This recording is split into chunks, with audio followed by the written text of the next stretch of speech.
Sakto guys, hindi pa tayo naligo, kaya maliligo muna tayo sa ilog para magpalamig. So nandun yung daanan, punta tayo dun sa baba. So yun ang itsura.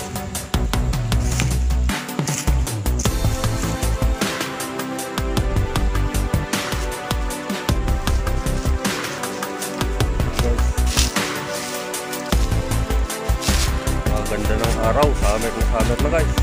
Sarap. Malilim ito. Dito mayroon tayong talagang pinapaliguan natin dito sa gusto nating maligo. Dito na lang tayo maligo. Mag-ingat lang tayo kasi yung daanan nito mahagdan-hagdan siya, bro. Dito na.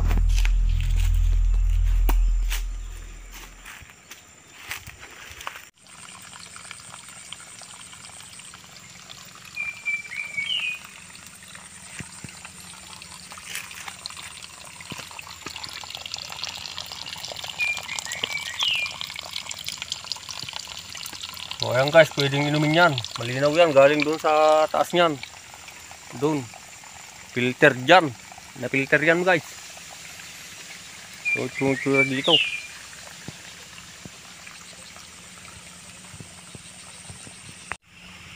So guys, ito yung buhok natin. Kalbo na.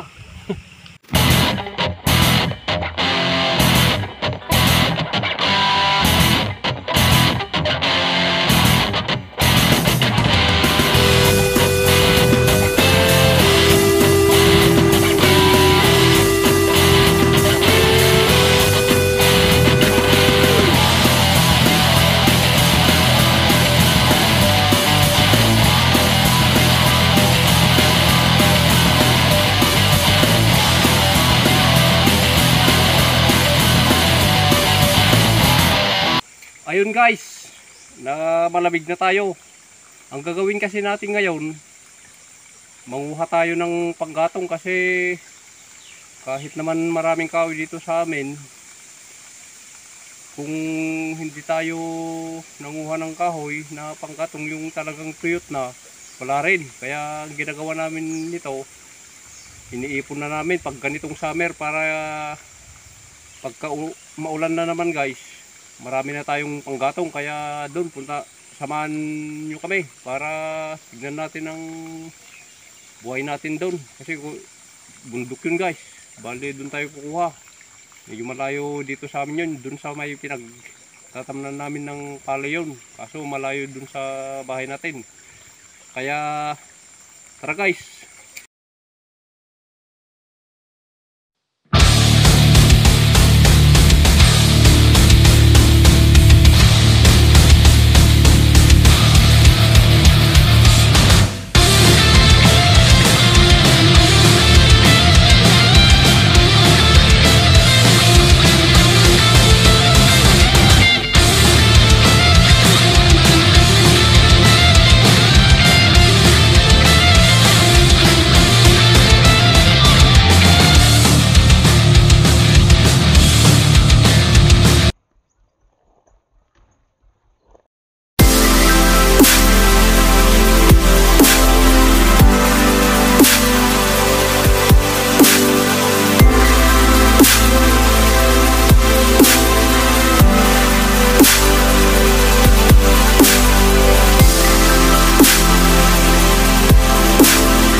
Ito yung binubukid namin dito guys.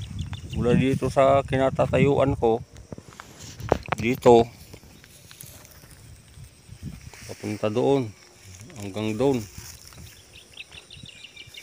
Hanggang dun sa kanila guys, yun, dun tayo pupunta sa kanila doon, yung kahoy na yun doon. May bahay din tayo dito guys. Dito kami nagpapahinga pagka taniman na. Saka may katiwala tayo dito na nagbabantay. Pagka taniman na, so ito siya. Ayun, malit lang guys pero ayos dito kasi nasa ilalim ng mga puno na yan. Ito, kaya dito namin nilagay. Ito naman yung lutuan natin. Dito kami nagluluto. So, ito, lalagyan ng gamit. Yan yung mga gamit. Dito naman guys, may sahig naman para dyan tayo magpapahinga. So ayan guys, yung mga kahoy na binubuhat natin na iniipon.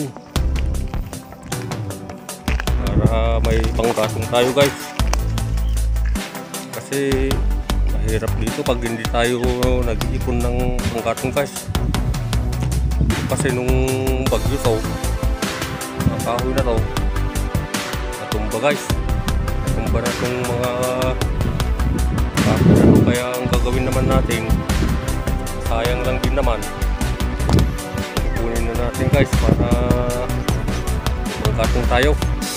Yan yung trabaho natin dito, ipunin na lang natin ang mga yan tapos kakarga natin sa traktor para iuwi. So ayun, guys.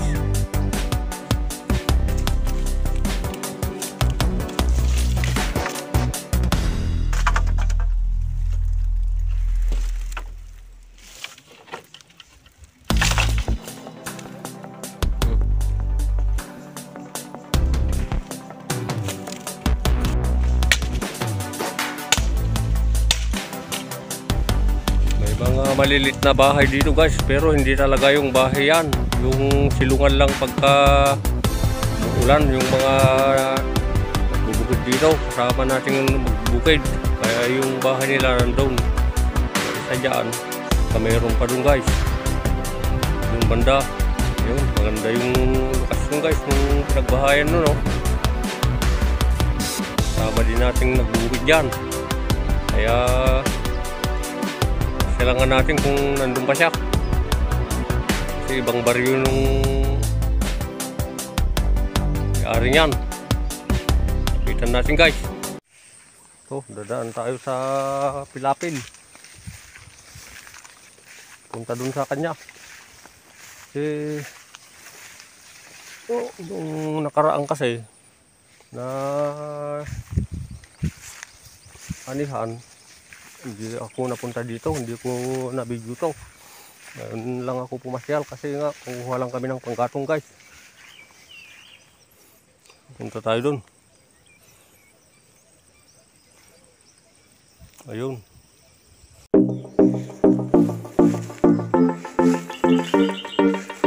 Kita natin siya.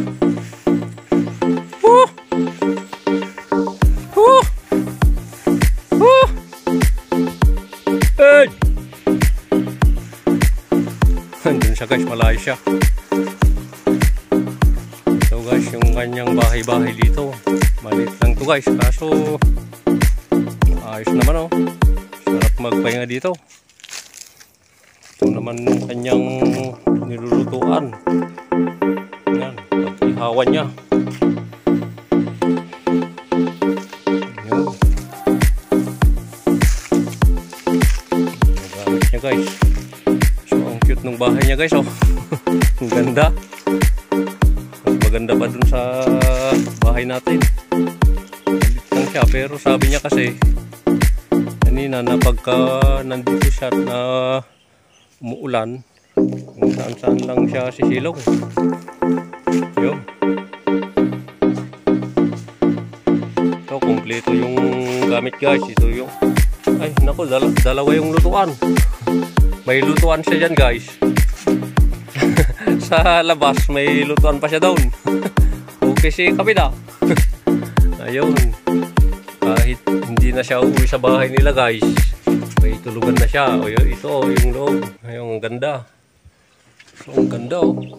Ito yung loob guys. Maliit pero malinis. Napakatahimik dito guys.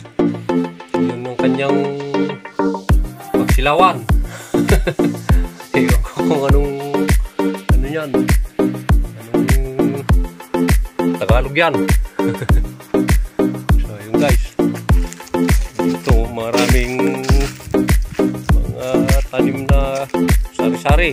Pinya, kamote, mga saging. So yun guys. Ito. Mga gabi. So dito guys napansin ko. Video mati kapay. Video manati sa bam. Mayroong saging siya na maliit. Ito yung pinakamasarap na saging dito sa amin guys. Maliit oh. Mas mataas pa ako nito. So ayan guys. So yan ang klase. Yun. Maliit lang yan guys pero matamis yan. Yan. Tawag sa amin yan bulilising. So tignan nyo naman yung tsura oh. Hindi yan nakakalakiyas. Mas mataas pa ako. Ito naman murusa.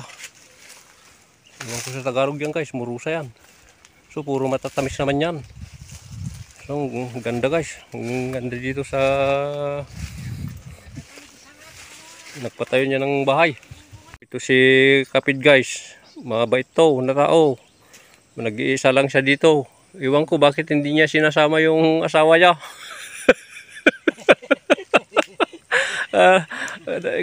Dapat guys nandito yung asawa niya kasi yan oh. Sakto yan yung bahay nila kaso nagtataka ko gusto niyang nag-iisa eh. Ayun lang pagka ano dito may may iba. Hindi natin alam niyan. Pero bait niya guys. Dito naman mayroon siyang balon dito. Ito yung kinukuha niya ng tubig guys.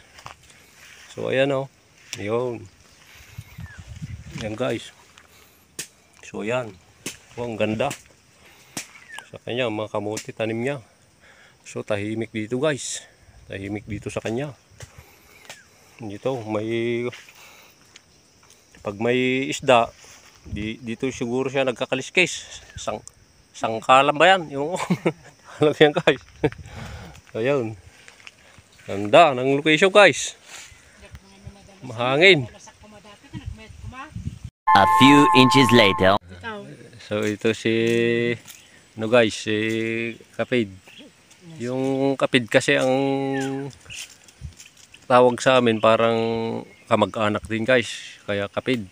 Kasi dito sa amin halos lahat naman kami ay magkakamag-anak nito. Yung mga hindi lang namin alam yung mga magulang ng magulang ganun guys. Kaya ito Kapid ang tawag dito. So nag-iisa kasi siya dito. Eh kumusta naman yung ano Kapid? Kalagayan mo dito. Ano siya mo ta? Ayun. Kasi na ako, awamati kadiroy. Wala naman daw problema dito kasi wala naman nung nanggugulo. Hindi gaya dun sa sentro, dun sa bayan na no guys. Pagka ano may magulo doon kasi may maraming nag-aaway dito wala naman saka tahimik ko na. Buti Kapid ano wala namang NPA na pumupunta sa'yo.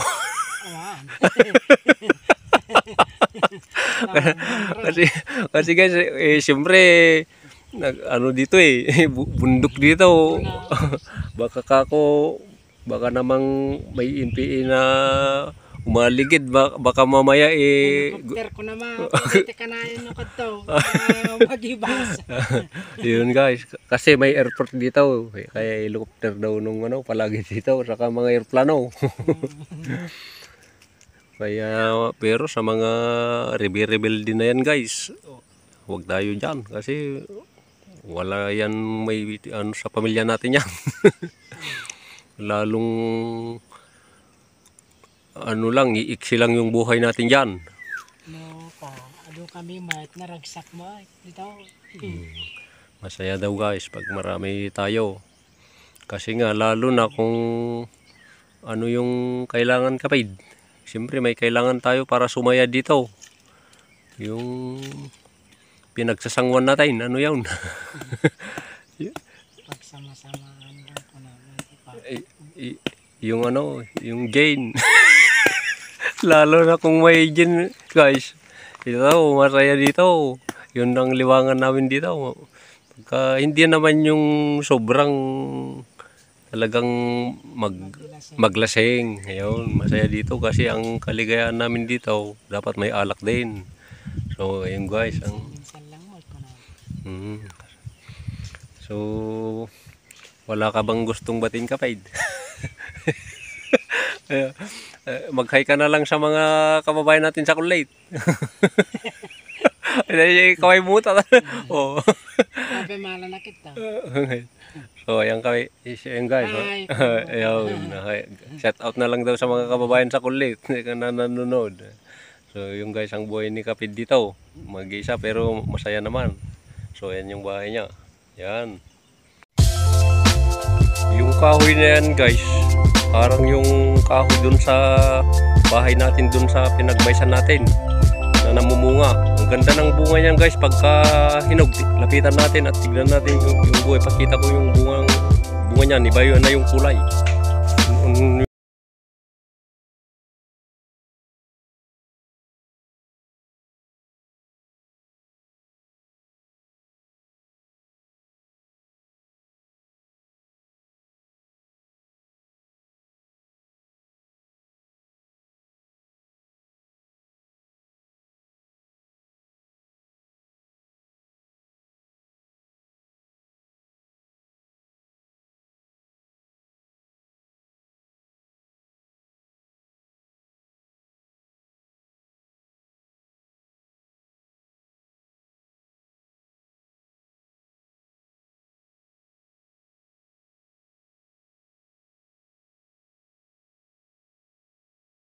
Lilim lang yan pag summer.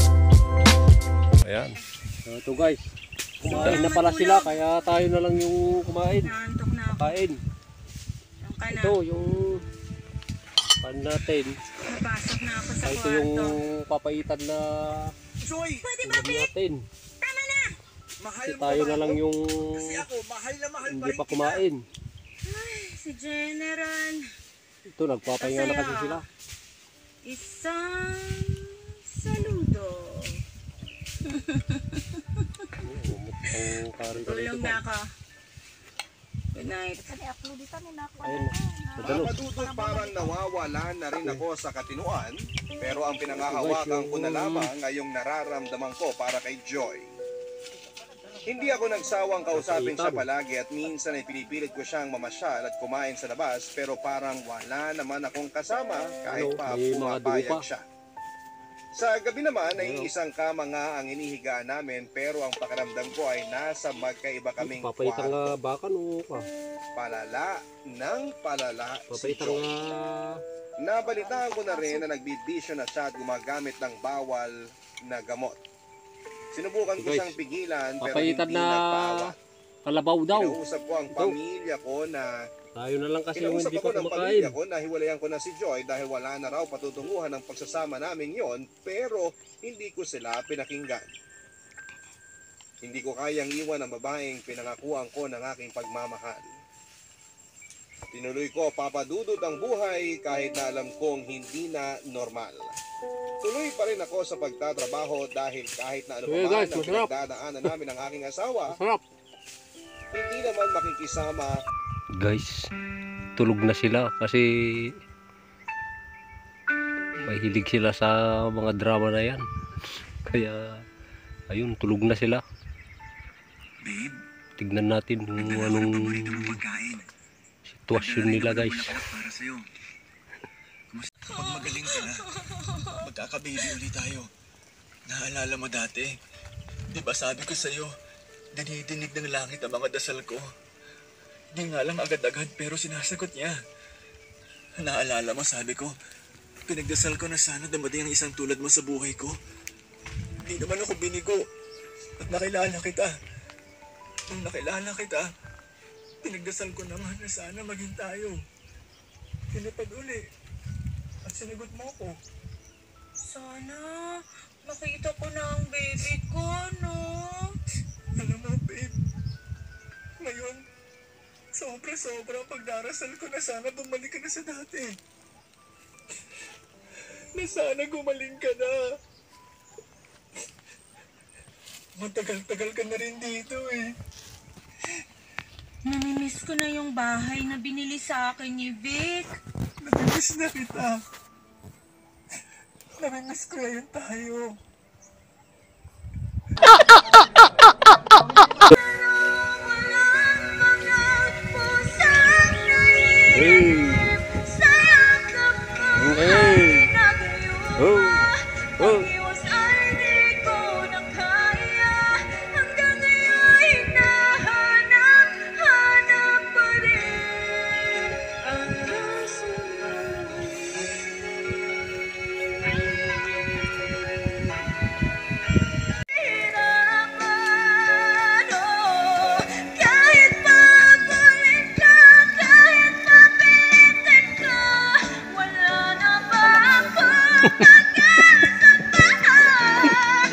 So dito sa atin guys, mahilig yung ate ko sa Parang kailan drama. Ayan yung radyo niya oh. Ngayon matatangkaran mo na Ayan. ang kuya mo. Papa, yan naman Mahilig po kasi ang siya, kaya yan, maingay guys. Bansot po talaga si Janine eh. Sige lang, magpasal ka lang kuya. Kalagayan natin dito sa Pagdating ng kay araw, ito si makikita Kenneth, mo. Sir Oh, Kenneth. siya. Magdadasal muna Kompleto tayo, to guys. Ayan oh, may Panginoon, radyo pa siya. Maraming salamat po sa pagkain Ito. na nasa hapag namin ngayon. Ito yung Salamat din kung po paano sa mga magnganga kami. biyaya Kasi na nagnganga kami palagi dito. ninyong ibinibigay sa aming So, yan. pamilya. Patuloy niyo po sana kaming pagpalain sa araw-araw. Shout out sa mga Ito ang aming panalangin. kapatid nating Amen. mga kalingga dyan. Amen. Ito, mga kumain na tayo. kalingga na rin kami. Mama, Kasi ang Papa, alam nila, kalingga lang yung itatanong po pala ako. nagnganga. Pero huwag po kayo magagalit ha. wala yan, Tungkol mali ba yan. saan yun, anak? Kahit kaming mga puro Minsan po Ilocano ba ay naisip niyo kung anong pakiramdam nagnganga kung rin. So yan, totoong kumpleto mga anak yan. niyo kami ni Janine? Oh, Ngayon may bang hindi kami galing sa ampunan? kada. Anak, bakit mo naman biglang Apo, naitanong buwa. yan? Kaya Mama, kumpleto, naisip lang kaya naman po ayun. ni Kuya Joaquin yun. Talagang- Kasi naikwento niya po sa akin na pinagtawanan siya Ano ng na isa to, niyang adik na to kaibigan. sa Dahil mama. nga hindi Nga, namin kayo guys. tunay na magulang. Ito.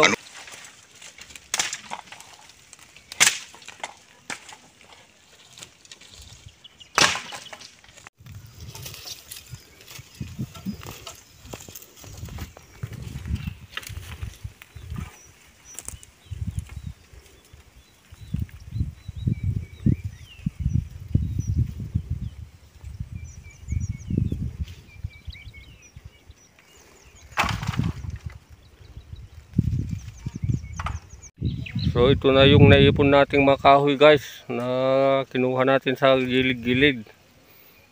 Kasi sayang lang din naman pag hindi natin kuhain ng mga ito kasi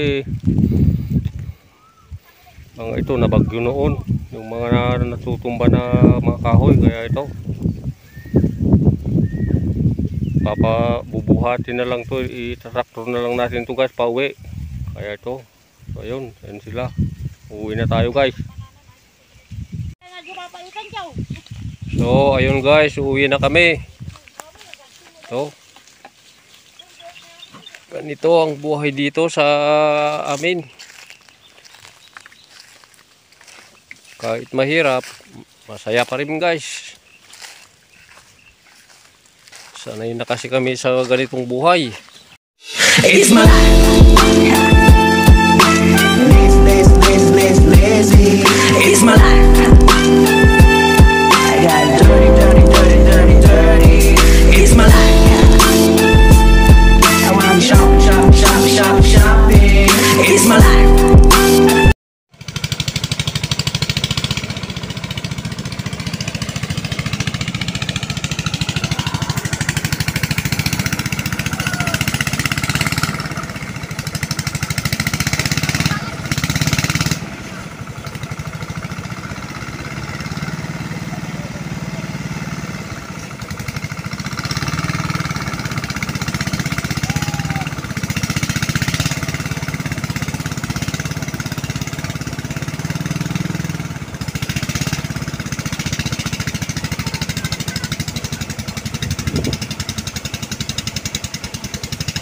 So yun guys ang ating video. Huwag kalimutang mag-likes, comments, and share na rin guys. Higit sa lahat, subscribe na para updated kayo sa mga susunod pa nating video. God bless us all guys.